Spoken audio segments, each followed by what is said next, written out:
السلام علیکم۔ آپ کا ڈر ناول وائس میں خوش آمدید۔ ایک ڈراؤنا خواب جو حقیقت کے قریب قریب تھا، ایسے ہی دل کو لبھانے والی کہانی اندھی چڑیل۔ پیارے دوستو، آج جو میں کہانی آپ کو سنانے جا رہی ہوں، یہ کہانی حقیقت پر مبنی ہے۔ یہ واقعہ میرے پیارے ماموں جان کے ساتھ پیش آیا۔ تو دوستو، یہ واقعہ آپ کو ماموں جان کی زبانی ہی سنواتے ہیں۔ یہ کہانی آج سے کوئی 30 سال پرانی ہے۔ میرا نام علی بخش ہے۔ میرا تعلق اندرون سندھ سے ہے۔ ہمارا کام کھیتی باڑی کرنا ہے۔ صبح کو جاتے اور شام کو ہماری واپسی ہوتی ہے۔ میں جس دن کی بات کر رہا ہوں، اس دن سب کسان شام کو اپنے گھروں کو چلے گئے۔ میرا کام تھوڑا سا ہی باقی تھا۔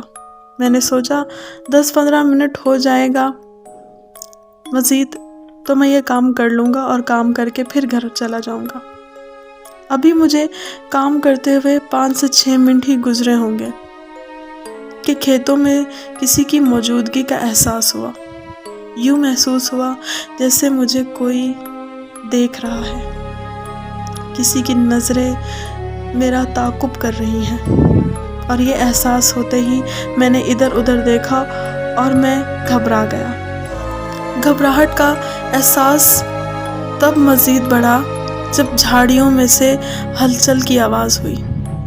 میں اس ہلچل پر مزید گھبرایا۔ سوچا کہ کوئی جنگلی جانور تو نہیں گھس آیا۔ یہ سوچ میرے ٹھنڈے پسینے نکل گئے اور میں باقی کام ترک کر کے گھر واپسی جانے کا سوچنے لگا۔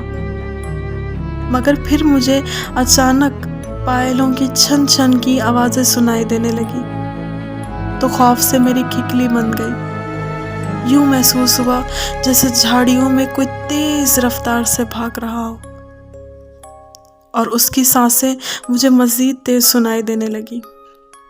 ہانپتے کانپتے مجھے جتنی آیتیں یاد تھی میں ان سب کا ورد کرنے لگا، اور کرتے کرتے ہی میں بھاگنے لگا۔ کبھی ورد کرتے کرتے لڑکھڑا جاتا، مگر گھر جانے والی پگڈنڈی پر چڑھ کر مزید تیزی سے بھاگنے لگا، یہاں تک کہ میں گھر میں داخل ہو گیا۔ میری بیوی مجھے اس حالت میں دیکھا تو وہ بہت پریشان ہو گئی اور پوچھنے لگی کہ کیا ہوا ہے، آپ اتنے کیوں گھبرائے ہوئے ہیں؟ تب میں نے اپنی بیوی کو پوری بات بتائی۔ میری بیوی نے مجھ سے کہا، آپ اندر چل کر آرام کریں، امام صاحب کچھ دنوں کے لیے گاؤں سے باہر گئے ہوئے ہیں۔ جیسے ہی امام صاحب آتے ہیں ہم ان کے پاس جا کر دم وغیرہ کروائیں گے۔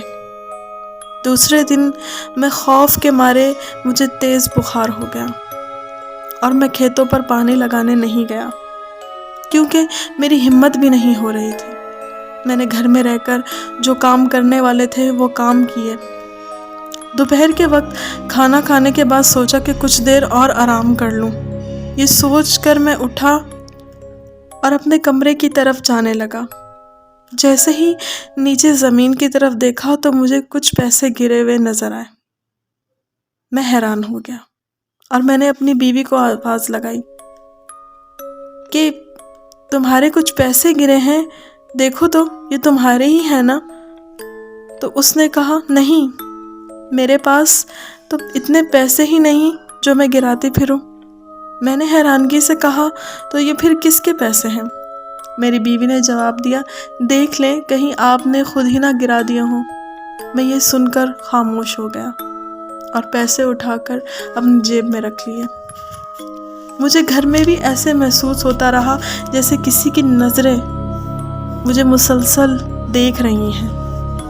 گھر میں لگا نیم کا درخت مجھے جھولتا ہوا محسوس ہوا اور یوں لگنے لگا جیسے اس میں کوئی بیٹھا مجھے تاک رہا ہے، اور اس کی نظریں مجھے اپنے اندر پیوست ہوتی ہوئی محسوس ہوئیں تو میرا ڈر مزید بڑھ گیا۔ میں کمرے میں جا کر لیٹا ہی تھا کہ مجھے پھر سے شور کی آواز سنائی دی۔ مجھے لگا کہ میری بیوی کسی کام میں مشغول ہے اور وہ یہ بھول گئی ہے کہ میں آرام کر رہا ہوں، اس لیے تیز تیز کام کر رہی ہے۔ مگر جب مزید برتنوں کے شور کی آواز آئی تو میں نے اپنی بیوی کو آواز دی کہ تمہیں معلوم ہے کہ میری طبیعت خراب ہے، پھر اتنا کیوں شور کر رہی ہو؟ لیکن جب آگے سے کسی قسم کا کوئی جواب نہیں آیا تو میں نے جا کر کچن میں دیکھا تو میری بیوی بے ہوش پڑی تھی۔ میں نے اسے ہوش دلایا تو میں خود خوف میں مبتلا ہو گیا، لیکن میں اس کو خوف زدہ نہیں کرنا چاہتا تھا، اس لیے میں نے اسے کچن سے آنے والے شوروں کا نہیں بتایا اور اس سے بے ہوشی کی وجہ پوچھی تو اس نے کہا پتہ نہیں، مجھے اچانک ہی چکر آ گئے تھے اور میں گر گئی۔ میں نے اسے پانی پلایا اور خود بھی پیا اور بیٹھ کر سوچنے لگا کہ اب کیا کروں۔ میرے چہرے کی پریشانی کو وہ مزید بھانپ نہ لے، اس لیے میں شام کو میں اپنے بھائی سے ملنے گیا جو نزدیک ہی ایک رہائش پذیر تھا۔ 1 گھنٹہ ان کے ساتھ گزار کے گھر واپسی کی راہ لی۔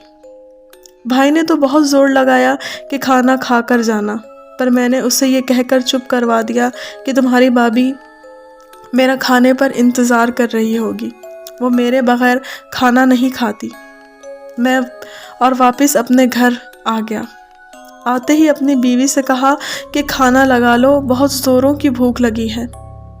میری بیوی کھانا لے کر آئی اور بولی میں پانی لے کر آتی ہوں، تب تک آپ کھانا شروع کریں۔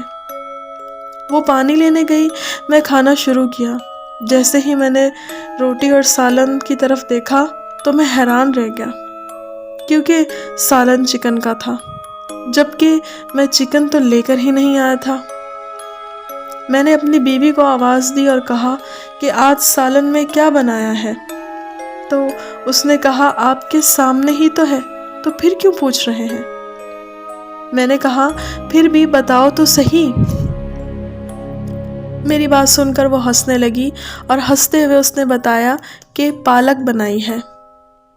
پانی لا کے اس نے میرے سامنے رکھا، تب میں نے پتیلی کا ڈھکن ہٹا کر اسے دکھایا اور پوچھا تو پھر یہ کیا ہے؟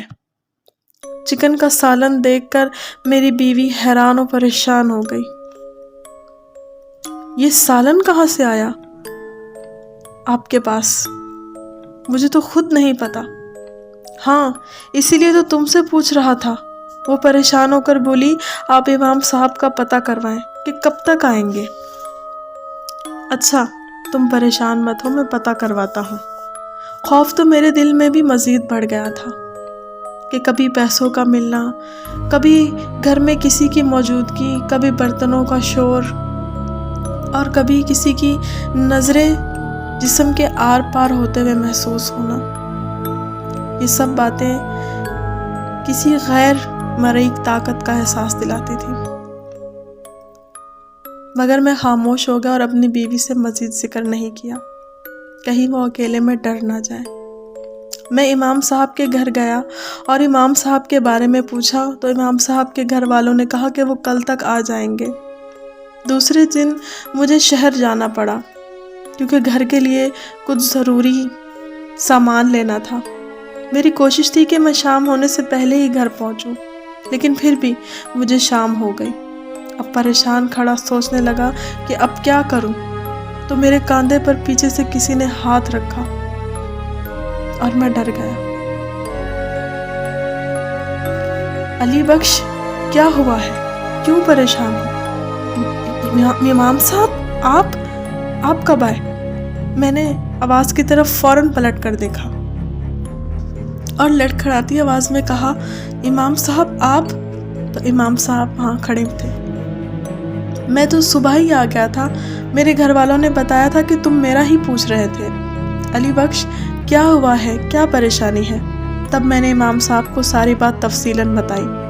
میری ساری بات سن کر امام صاحب بولے یہ بات ہے، لگتا ہے وہ پھر سے آزاد ہو گئی ہے، میں نے ہی اسے قید کیا تھا، وہ ایک جن زادی ہے، پہلے بھی وہ لوگوں کو اسی طرح سے پریشان کرتی ہے،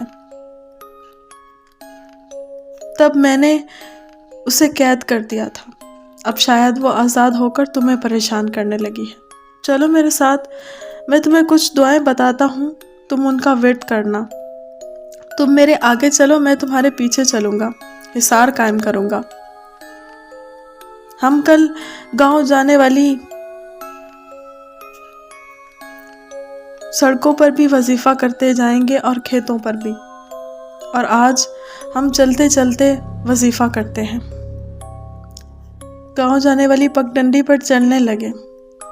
امام صاحب جو دعائیں مجھے بتاتے گئے میں ان کا ورد کرنے لگا۔ وہ میرے پیچھے امام صاحب قرآنی آیت کا ورد بلند آواز میں کر رہے تھے۔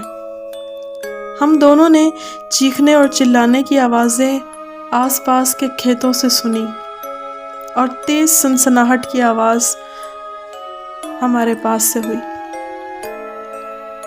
امام، تم میرے ساتھ اچھا نہیں کر رہے، دیکھتی ہوں اسے کب تک بچاؤ گے۔ ایک تیز اور کھرکھراتی آواز جو کانوں کے پردے پھاڑتی ہوئی ہمیں سنائی دی۔ تب امام صاحب بولے، میں تمہیں اس لائق چھوڑوں گا ہی نہیں کہ تم علی بخش تو کیا، تم کسی کو بھی تنگ کرنے کے قابل رہو۔ امام صاحب نے بڑے جلال اور غصے کے انداز میں کہا، اور پھر اپنا ویٹ کرنے میں مشغول ہو گئے۔ جن زادی کی چیخیں اب مزید تیز ہونے لگی۔ جیسے ہی پگ ڈنڈی ختم ہوئی، ویسے ہی جن زادی نے چیخ مار کر امام صاحب کو کہا، آہ، تم نے میری آنکھیں چھین لی، اچھا نہیں کیا، میں پھر آؤں گی۔ امام صاحب نے مسکراتے ہوئے کہا، ابھی کسی کو پریشان نہیں کرے گی، تم بے فکر ہو کر کھیتوں میں کام کرو۔ کل ہم جو وظیفہ کھیتوں پر کریں گے اور تمہارے گھر میں بھی حصار باندھیں گے، اور اب میں اس کا پکا بندوبست کر دوں گا۔ انشاءاللہ اس کے بعد وہ تمہیں کبھی بھی تنگ نہیں کر سکے گی۔ اور ایسا ہی ہوا۔ اس بات کو کئی سال گزر گئے۔ اس کے بعد ہماری زندگی میں کوئی واقعہ نہیں ہوا۔ آج الحمدللہ ہم خوشحال زندگی گزار رہے ہیں اور ہمارے 2 بچے ہیں، اور میں امام صاحب کے بتائے ہوئے ان تمام وظیفوں کو ہمیشہ دہراتا ہوں۔ ان کا انتقال ہو گیا ہے، مگر ان کے تمام بتائے ہوئے وظیفے آج بھی میرے دل میں محفوظ ہیں، اور ہمارے گاؤں میں مزید کسی کے ساتھ بھی ایسا کوئی واقعہ نہیں ہوا۔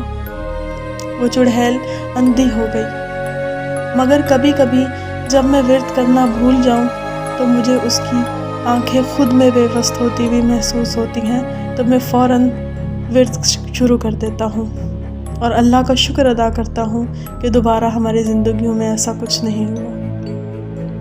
اللہ ہم سب کو ایسی آفتوں اور بلاؤں سے بچائے، آمین ثم آمین۔